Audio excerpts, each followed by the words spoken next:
Assalamualaikum warahmatullahi wabarakatuh. Apa kabar sobat Softer semuanya? Semoga kalian semua dalam keadaan sehat jasmani dan rohani, tidak kekurangan satu apapun. Gas, gas, gas, gas. Bab 2191 sampai bab 2195, dia memahami betapa kuatnya orang ini. Dalam 3 tahun terakhir, tidak peduli bagaimana zaman telah berubah. Seperti Tuhan yang menguasai dunia, dia selalu menjadi yang teratas. Hal ini terlihat dari muridnya Li Ziran, tapi sekarang dia takut. Ini menunjukkan betapa menakutkannya musuh Daxia. Pantas saja Dewa Kegelapan begitu peduli pada pedang langit. Ternyata inilah alasannya. Semua orang hanya tahu bahwa pedang surgawi itu kuat, tetapi mereka tidak tahu bahwa saya juga memiliki pedang bumi di tangan saya. Faktanya, ada rahasia yang hampir tidak diketahui oleh siapapun. Kombinasi pedang surgawi dan pedang bumi pedang adalah artefak yang paling menakutkan, 1 tambah 1 lebih besar dari 2. Pedang bumi adalah pedang dunia bawah, menyatu dengan elemen yin dan kegelapan, dan pedang langit adalah pedang matahari yang terik, menyatu ke elemen yang. Perpaduan pedang langit dan pedang bumi adalah perpaduan yin dan yang ditekankan Daxia. Itu sebabnya akan ada perubahan kualitatif. Dewa Kegelapan menjelaskan, jadi Dewa Kegelapan, kamu mendapatkan pedang surgawi dan pedang bumi hanya untuk menggabungkannya, lalu pergi ke Daxia. Tanya Dewa Jahat Kegelapan. Dewa Kegelapan mengangguk, ini adalah salah satu tujuanku. Itulah sebabnya aku menahanmu di sini, dan aku punya rencana cadangan, alasannya adalah untuk mendapatkan pedang surgawi. Dewa Kegelapan meminta Dewa Kegelapan untuk melakukan misi lain. Saat hari ketika pedang surgawi digali semakin dekat, semakin banyak rumor tentang pedang surgawi. Di antara mereka, ada pertanyaan di seluruh dunia, seberapa kuatkah Tianjian? Tidak pernah ada jawaban pasti terhadap pertanyaan ini. Banyak orang hanya berkompetisi secara membabi buta. Namun hari ini jawaban yang jelas muncul. Itu adalah pedang surgawi yang dapat membunuh klan darah yang kuat. Bahkan leluhur darah, Anda juga bisa membunuh. Karena pedang surgawi adalah pedang matahari, dirancang khusus untuk menahan fisik vampir. Berita itu keluar, hal itu menimbulkan sensasi ledakan. Sejak Suesu dibebaskan 3 tahun lalu, kekuatan super kuat klan vampir telah muncul dan muncul di dunia.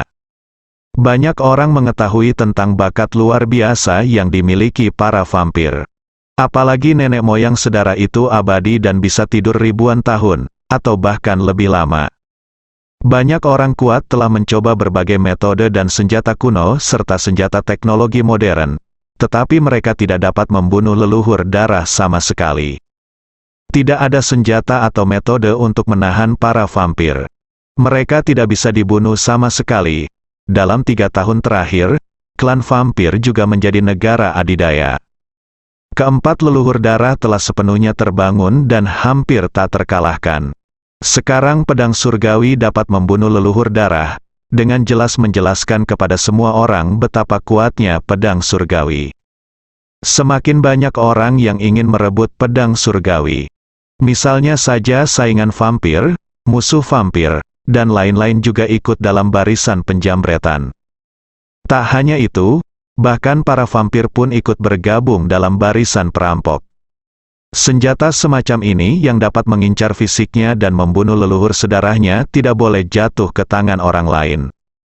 Daripada jatuh ke tangan musuh dan menjadi ancaman bagi para vampir, lebih baik ambil sendiri. Jadi para vampir juga ikut bertarung. Bahkan beberapa caebol besar dan keluarga keuangan kuno telah mengikuti kompetisi ini.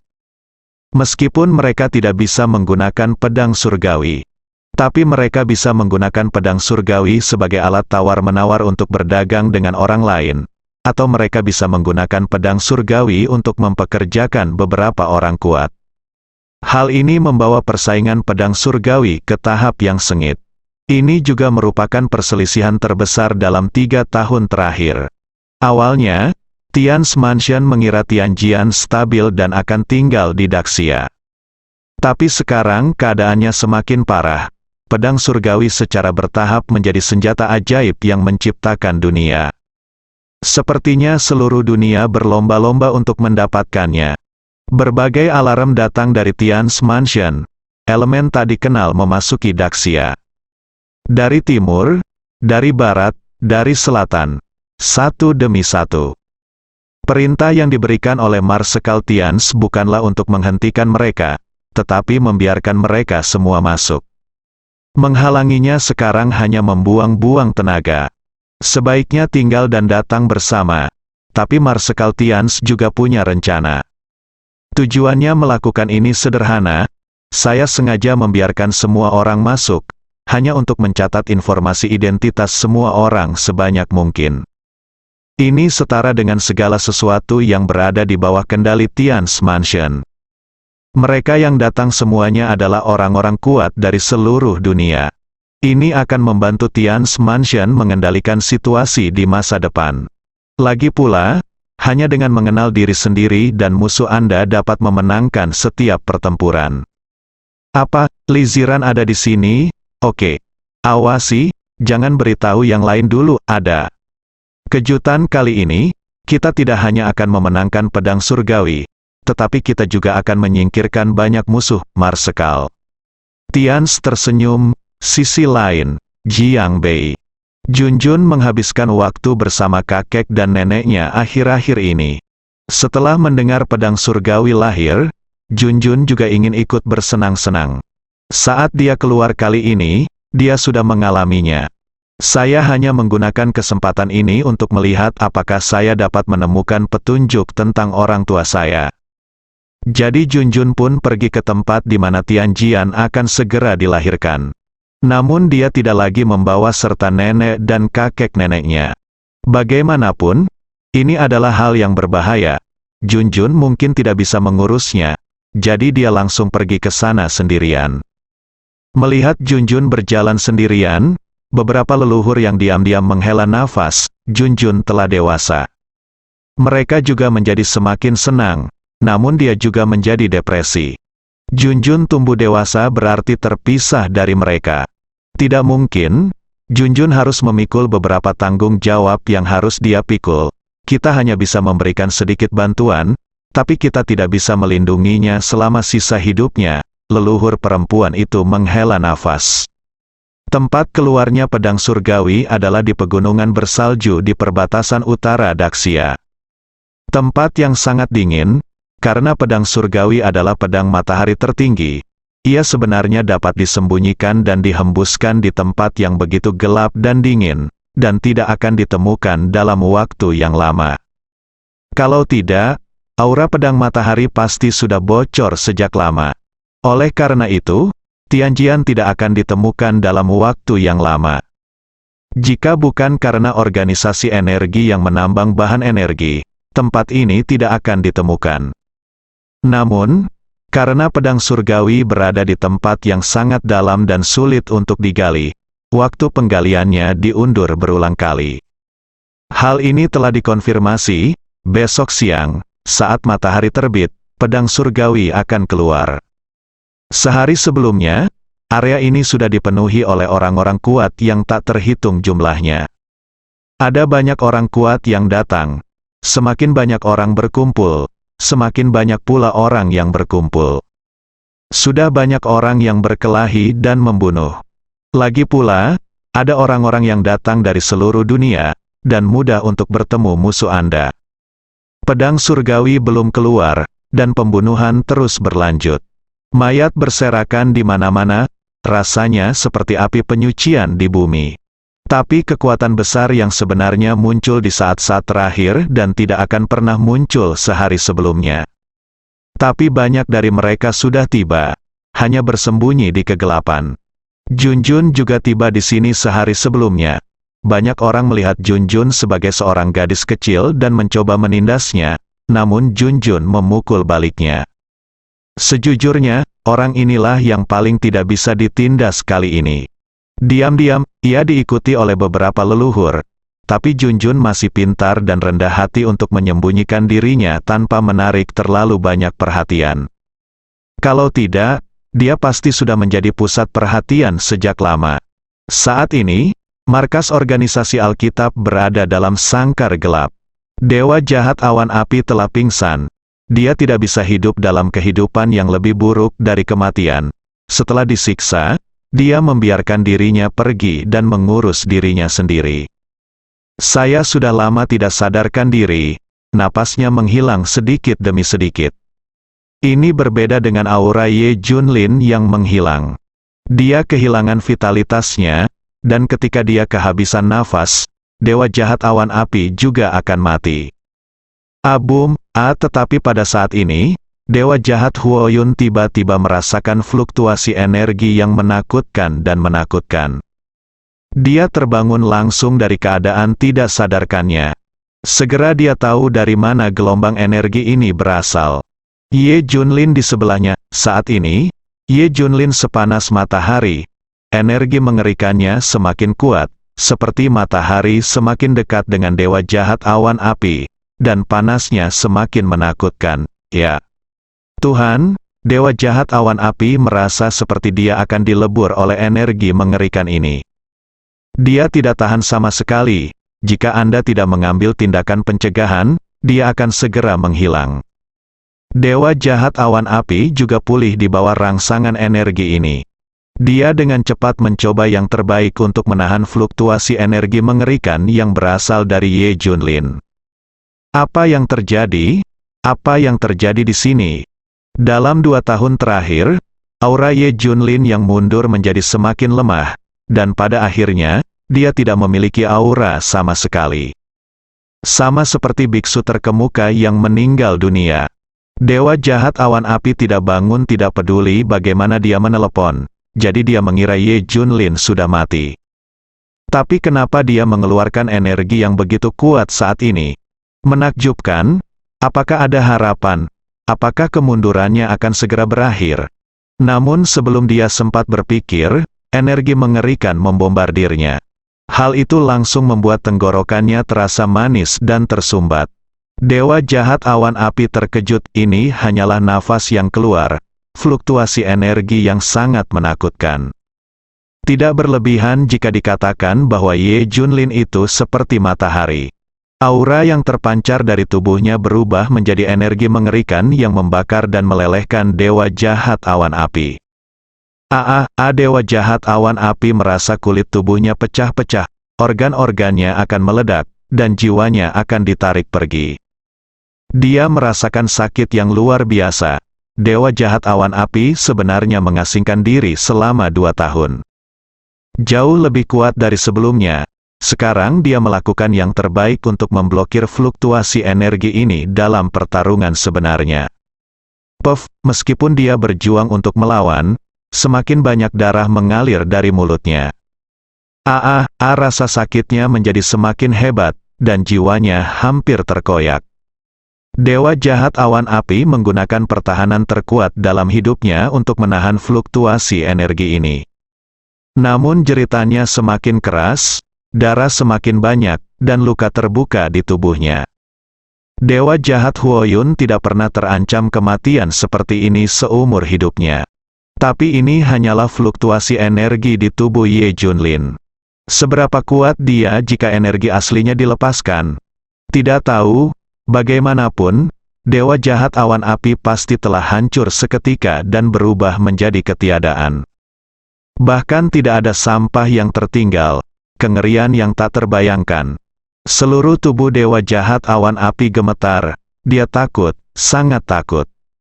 Seluruh tubuh Ye Junlin menjadi semakin panas, seolah-olah matahari akan menekan dewa jahat awan api.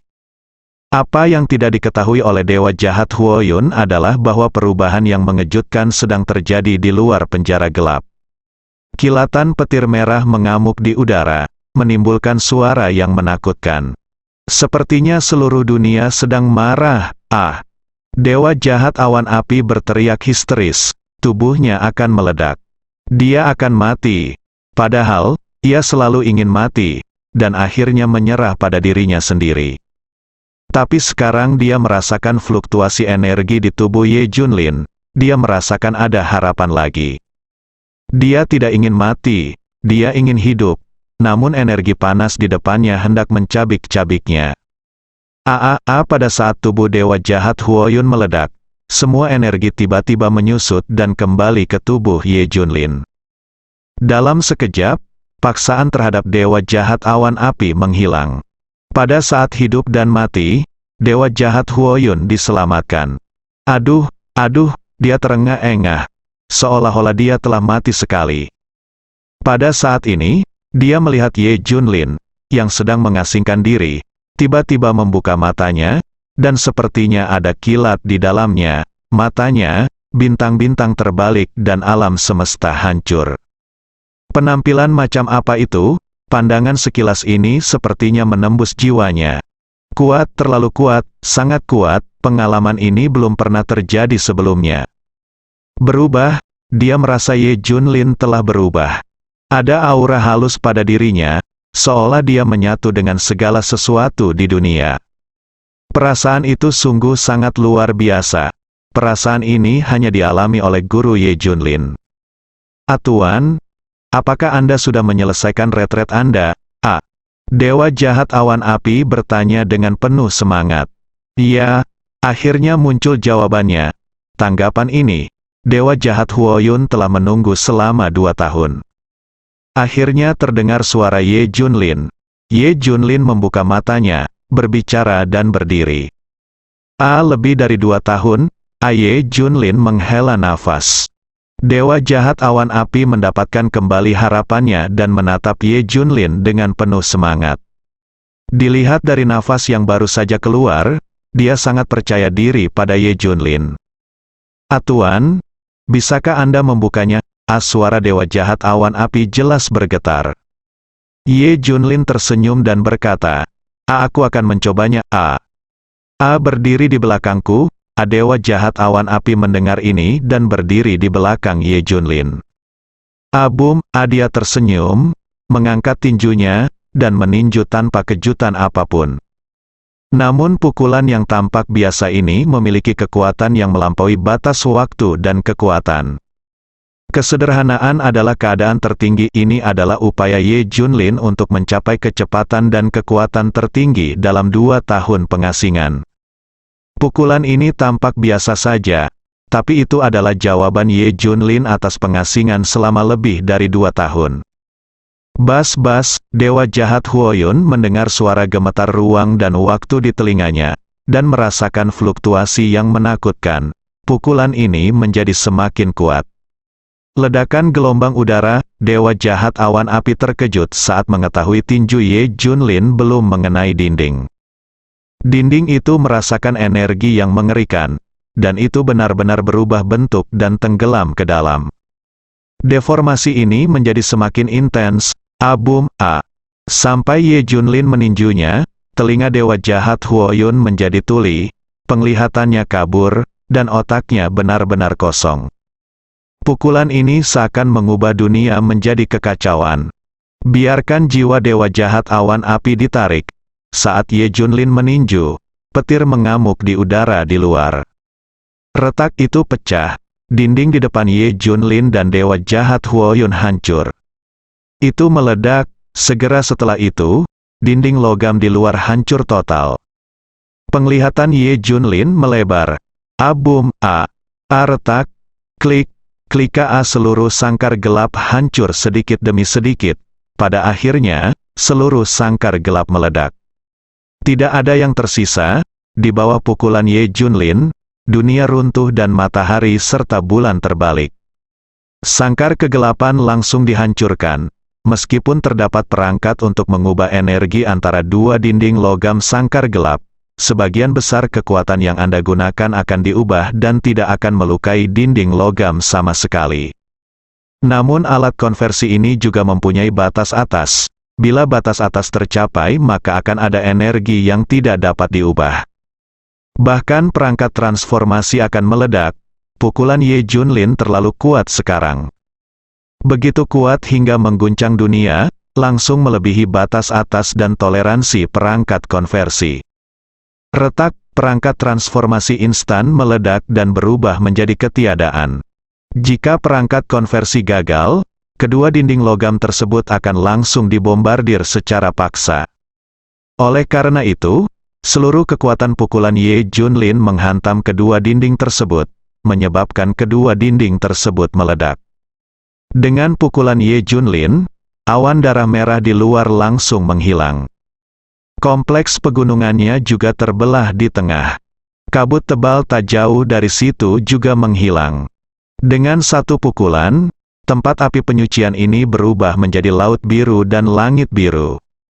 Inilah kekuatan Ye Junlin saat ini, penjara gelap yang hanya bisa dibuka oleh Dewa Kegelapan dengan kekuatannya yang kuat, dan artefak Earth Knife diledakkan oleh Ye Junlin dengan sebuah pukulan. Takut, sangat menakutkan, Dewa Jahat Awan Api tidak bereaksi untuk waktu yang lama.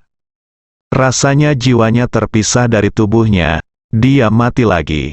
Sangat kuat, bagaimana bisa ada orang sekuat itu? Meskipun Dewa Jahat Awan Api telah melihat Tuan Ye Junlin, dia juga melihat tindakannya. Tapi tak satu pun dari mereka yang mengejutkan seperti Ye Junlin. Dia sekarang bahkan berpikir bahwa Ye Junlin lebih kuat dari tuannya. Dewa Jahat Awan Api tergeletak di tanah, terengah-engah dan merasakan langit biru dan awan putih. Lama tak jumpa, dunia luar sungguh menakjubkan. Ye Junlin juga melihat ke langit dan meraung, Dewa Kegelapan, kamu tidak bisa menjebakku, aku, Ye Junlin, telah keluar. Ye Junlin terjebak begitu lama untuk pertama kalinya. Lebih dari 3 tahun, senang rasanya bisa melihat terangnya hari lagi. Dewa Jahat Awan Api tertawa, memandang Ye Junlin dan bertanya, Tuan, kekuatan apa yang Anda miliki sekarang? Dewa Jahat Awan Api hanya tahu bahwa penjara gelap ini sulit untuk ditembus, tetapi dia tidak tahu betapa menakutkannya itu.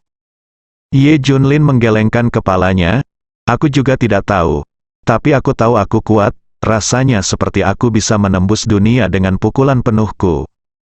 Benda ini bahkan tidak bisa menjebakmu, bahkan aku tidak tahu seberapa kuat dirimu. Dewa Jahat Huoyun mendecakkan lidahnya dengan heran. Tiba-tiba Ye Junlin dan Huoyun Siesen saling berpandangan. Mereka menyadari masalah serius di manakah Tuhan Kegelapan dan orang-orang dalam organisasi Alkitab. Mengapa tidak ada berita? Baru saja, dia hampir merobohkan seluruh dunia dengan pukulannya. Mengapa orang-orang dari organisasi Alkitab tidak melakukan gerakan apapun? Tidak biasa. Ayo pergi dan lihat. Ye Junlin dan Huoyun Siesen segera berlari menuju kastil organisasi Alkitab yang setengah hancur di dekatnya.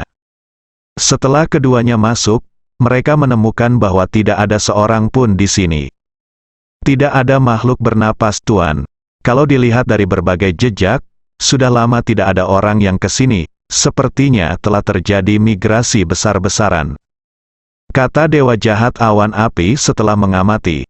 Mata Ye Junlin berbinar. Ada kemungkinan besar organisasi Alkitab telah pergi ke tempat lain, dan kita telah ditinggalkan oleh Dewa Kegelapan.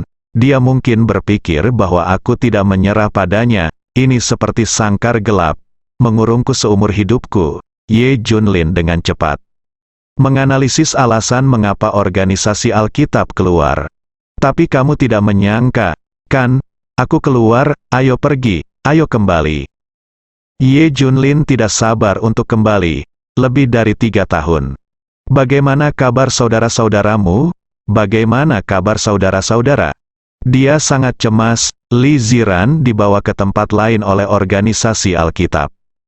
Saya sangat ingin mati di sini. Ye Junlin mendobrak penjara gelap. Jika itu terjadi beberapa waktu yang lalu, Dewa Kegelapan pasti sudah memperkirakannya. Pada saat Dewa Jahat Huoyun menjadi gila, dia bisa merasakannya, dan dia masih meninggalkan banyak hal. Tapi sekarang dia sudah benar-benar menyerah pada penjara gelap. Dalam pikirannya, Ye Junlin tidak akan pernah bisa keluar, dan penjara gelap ini tidak ada nilainya lagi. Buang saja seperti sampah. Jadi sekarang, bahkan jika Ye Junlin menghancurkan sangkar gelap dan mengubah neraka di bumi ini menjadi laut biru dan langit biru, Dewa Kegelapan tidak akan menyadarinya sama sekali. Dia pikir Ye Junlin tidak akan pernah keluar. Ye Junlin dan Dewa Jahat Huoyun berlari sepanjang jalan. Masih ada 1 malam tersisa sebelum pedang surgawi lahir. Kedalaman ladang es di bagian utara Daxia dipenuhi manusia, dan terjadi pertempuran di mana-mana. Dan di titik tertinggi pegunungan yang tertutup salju ini, Tian's Mansion, industri Kunlun dan setengah dari orang kuat mereka telah tiba. Separuh sisanya mengintai terlebih dahulu, meskipun orang-orang kuat dari seluruh dunia datang untuk merebutnya. Tapi ini adalah Daxia, markas Tian's Mansion dan yang lainnya. Marsekal Tian's harus mengatur segalanya terlebih dahulu. Tidak hanya rumah Tian's, tetapi juga klan Baolong. Saya telah mengerahkan orang-orang kuat untuk membantu, ada juga 10 kekuatan teratas di Daxia. Kecuali Ye Wudao dari klan Ye, saya telah menghubungi 9 kekuatan besar lainnya. Ayo satukan pedang surgawi. Tetaplah di Daxia. Marsekal Tian's berkata sambil tersenyum. Dewa pembunuh Bui dan yang lainnya juga mengangguk. Ya, kekuatan Daxia tidak membedakan antara kamu dan aku. Pedang surgawi hanya perlu tinggal di Daxia. Tidak, meskipun aku berkata begitu, tapi pedang surgawi jatuh ke tangan orang lain. Bisakah Anda dan saya yakin, memiliki pedang surgawi akan menjadi ancaman terbesar? Sangat mudah bagi orang untuk mati. Terutama jika Ye Wudao dari klan Ye mendapatkan pedang surgawi, dia tidak akan melakukannya, tanggapi Tian's Mansion dengan serius. Biarkan dia, jika kamu mendapatkannya, akan ada badai berdarah di Daxia. Bahkan akan sulit bagi kita untuk menghentikannya. Aku pernah bertarung dengannya sekali, dan aku tahu kekuatannya. Marsekal Tian's mulai berikan contoh, bersambung.